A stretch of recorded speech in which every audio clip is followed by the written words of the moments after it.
মোৰ কা আন্দোলনৰ সময়ৰ 5টা গোচৰ এখনত 7টা গোচৰ আছে ন টোটেল 7টা গোচৰ আছিলে মোৰ কা আন্দোলনত মোক 24টা গোচৰ লগাইছিলে গোটেই অসমত তাৰ ভিতৰত ইয়াত 5টা নে কেইটা আছে 5টা নে 5টা মানে আছে চাগে সেই গোচৰবিলাকৰ কোনোবাটোত চাৰ্জ ফ্ৰেম হৈছে কোনোবাটো চাৰ্জ ফ্ৰেমিঙৰ হেৰি চলি আছে আৰু কোনোবাটো আকৌ কমিট কৰিবলৈ বাকী আছে গতিকে কা আন্দোলনৰ সেই গোচৰবিলাক চলি আছে আমি যিবিলাকে কম্প্ৰমাইজ নকৰাকৈ আন্দোলন কৰিছিলোঁ তেওঁলোকৰ ওপৰত গোচৰ দিয়া হৈছিল আমি যিবিলাকে সঁচা সঁচিকৈ অসম মাতৃক ভাল পায়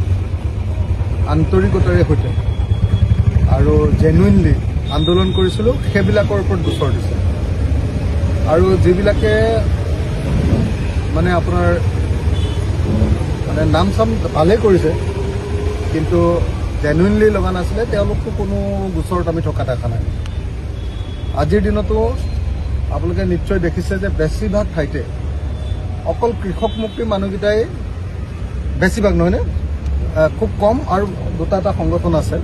কিন্তু বেছিকেলি কৃষক মুক্তি সংগ্ৰাম সমিতিৰ লগত জড়িত মানুহখিনিকে গোচৰবিলাক জাপি দিয়া হৈছে যিবিলাকে আমি